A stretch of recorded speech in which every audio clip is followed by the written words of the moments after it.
So first, I always have to start with this. Let me say how much I've missed you. I don't think I've been here for 5 weeks.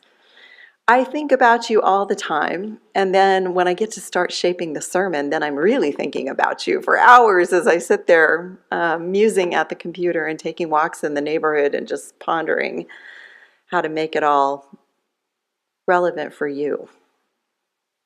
So this month I wanted to preach on imagination, and not just because it's the Soul Matters theme of the month. We use Soul Matters up here, the kids are using it in the classroom, we use it in small groups. But I also know you are facing times that are going to take creativity and vision, and I think they're going to take a little whimsy of how much you enjoy being together. So I named the sermon Imagination We Are All Artists based on a quote from John O'Donohue, the Irish poet, priest, mystic. And he will tell you, you are all artists in a mixed medium called imagination. And I know we gather in difficult times, not just because of what's going on in our nation and around the world, but as I mentioned before, just the changes happening here of me leaving and what's going to happen going forward. I am confident you can handle it, and I'm going to say more about that later. So Irish poet, priest, and philosopher John O'Donohue reminds us, we are each an artist. We each possess an imagination. Everyone, whether they like it or not, is involved in the construction of the world. That kind of made me shake when I came across it. That's a lot of responsibility to be involved in the construction of the world. So in this place and on this journey we call life, everything we say and do matters. We can't just go about ignoring our imagination because it will work subconsciously, and if we're not tending it, little messages will pop up we're not even aware of. So what we need to do is shape it and let it work for us, because otherwise we have no idea of what we're unconsciously constructing. And those things that we unconsciously construct tend to pop up as worry, fear, boredom, burnout, and they just tend to be negative, fearful things. So O'Donohue also adds a piece of excitement along with all this responsibility. He says, may your imagination know the grace of perfect danger to reach beyond imitation and the wheel of repetition, deep into the call of all that is unfinished and unsolved, until the veil of the unknown yields something original, begins to stir toward your senses and grow stronger in your heart.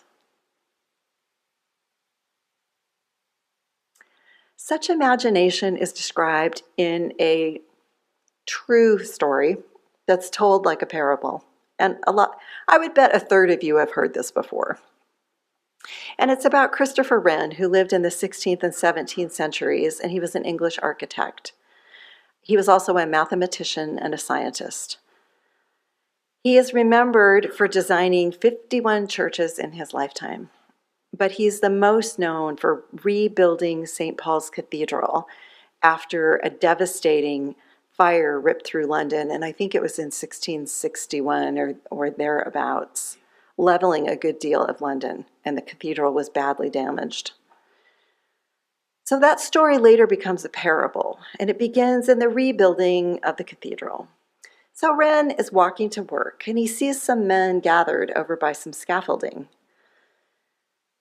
Nothing that they were engaged in was particularly significant in that moment. They were all doing the same action, but one by one he stops and asks them what they're doing. What are you doing? He asks the first worker. And the worker replies, I'm laying bricks. So brick, mortar, brick, mortar. He goes to the second worker and says, what are you doing? And the second worker replies, well, I'm putting up a wall. So still brick and mortar, but it lives in relationship to what's around it. So that second worker has observed that relationship. But Ren's not satisfied, so he goes to the third worker and says, "What are you doing?" And the worker looks at him with great excitement and exclaims, "I am building a cathedral to God."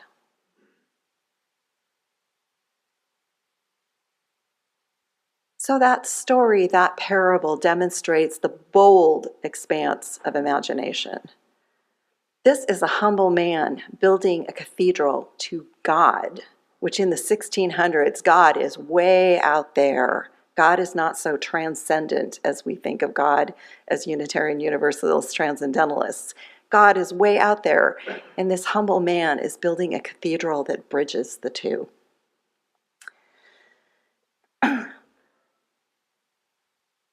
So the first man was thinking small.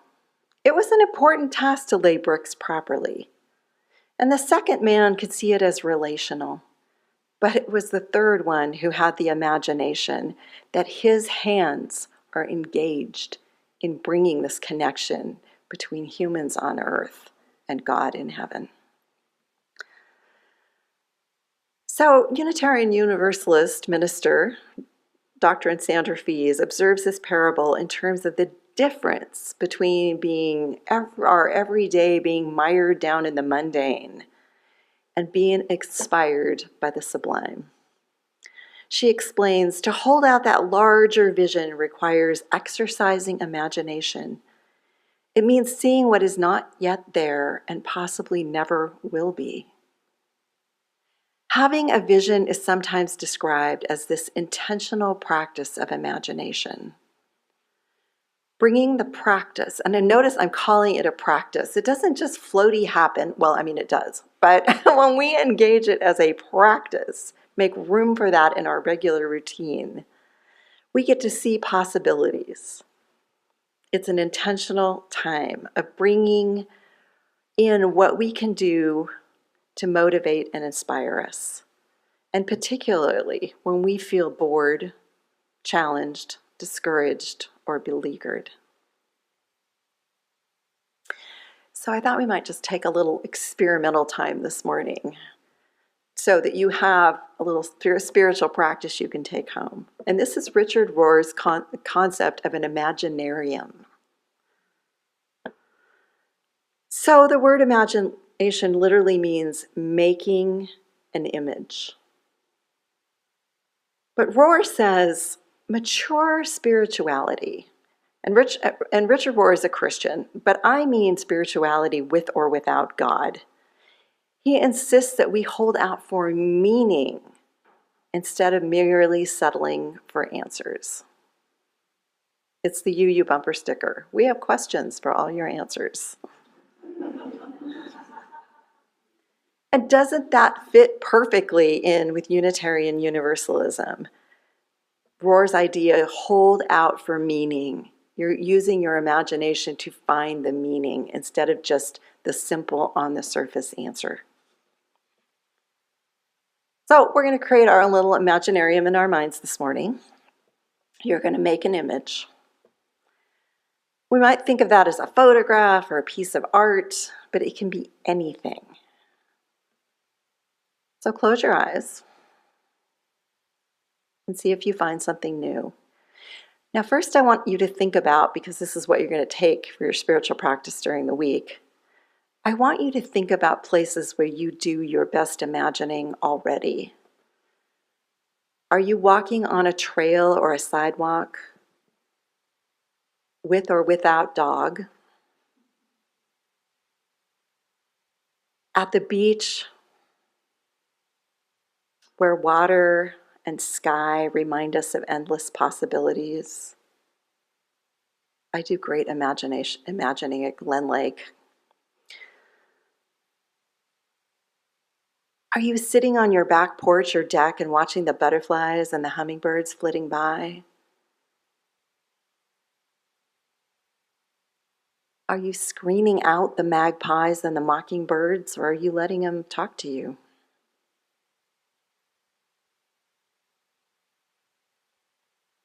Maybe you're writing in your journal,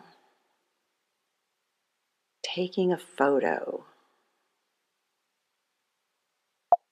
finger painting.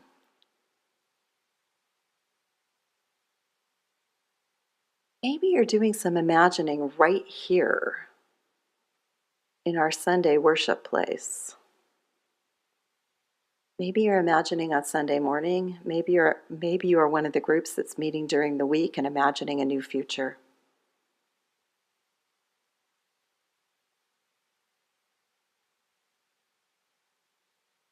Try to grab that place in your mind.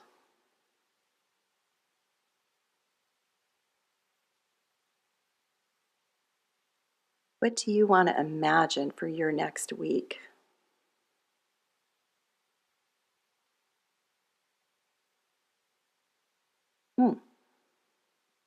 I just heard a little soundtrack for us. We're imagining joy.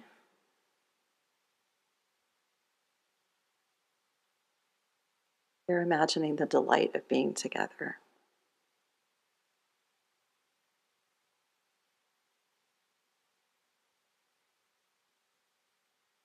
And I want you to take this mindfully into your week, to go to your place of good, go to your Imaginarium this week and spend some time there on anything you're working on.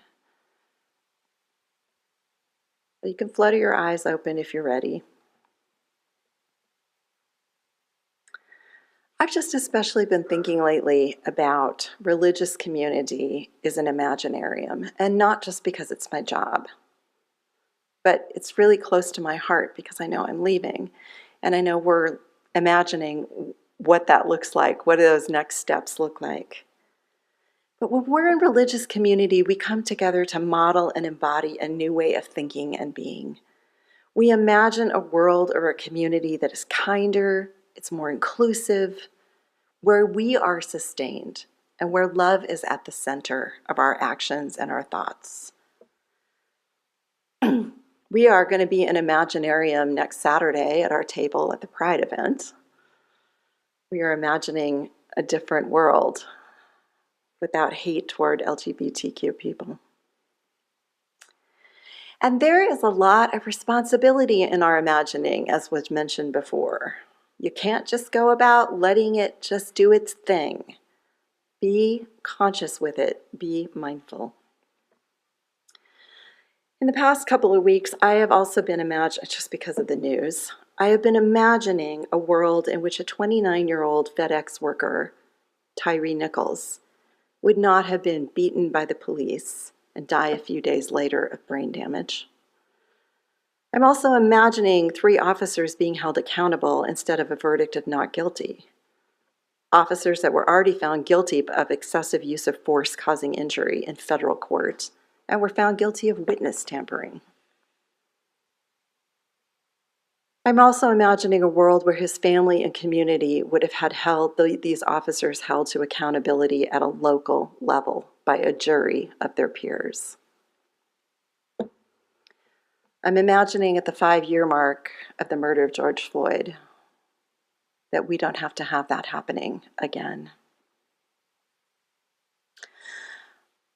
I've also been imagining creating an image of my aunt and uncle's dining room table.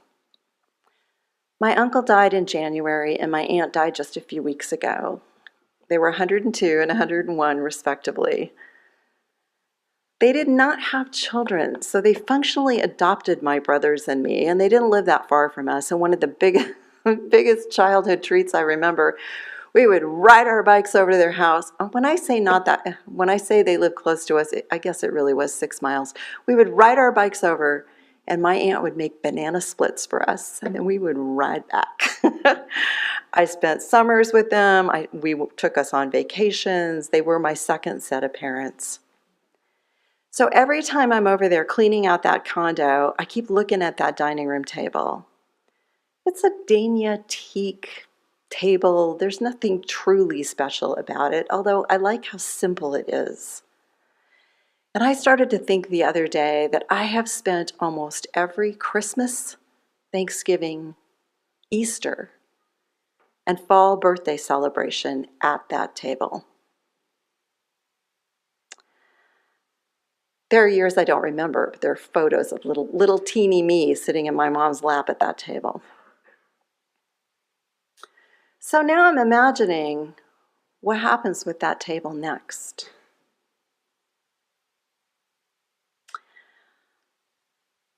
The will sort of implies I could sell it. That's not going to happen. But I've been thinking about, what are the new family gatherings going to look like? How are we going to honor the legacy? And what imagination, it brings me this tender joy as I make meaning of their legacy in my life. And finally, in these 3 consecutive Saturdays at the condo, my son was helping me. My son had been doing his own imagining, and he said, I'm taking the table, and I'm going to host the family events. And my son is a fabulous cook, so I know everyone will be excited about this. But he has been imagining his own space, and I just want to say hi, Ben, out there. Ben just paid off his student loans through graduate school, and he is on the track of buying his own condo, and he says it's going to be big enough for the table. So there could have been a reaction because that table brought up all those memories and all that tender emotion and all that grieving. There was that temptation to just get it out of here. But because we stayed in that process, we now have a whole new magnificent future with that table. And that kind of translates over to your oval UUFB table, which is right outside my office. So I look at that table all the time for, 2 years steady, and then a good chunk of the time for the 3rd year. I think about all the board meetings and the worship meetings and the children's committee meetings that have gone on at that table, times where Christy and I sit there and talk and plan, worship associates come in and plan with me. I think about all the imagining that you do at that table without me.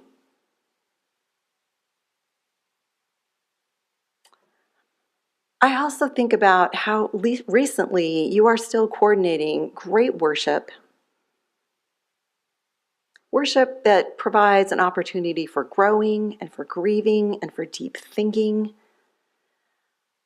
I know you're also providing great pastoral care right now, which you've been doing without me.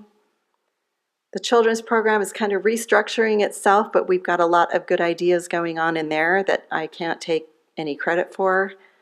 So you are already doing all the things you need to do in this next interim time. Your imagination has already been working at that table over and over and over again. So I'm feeling pretty confident for all of you.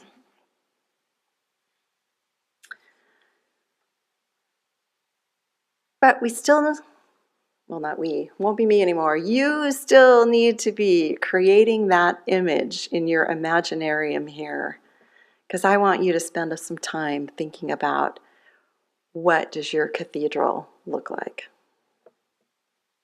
Be a part of it. Amen.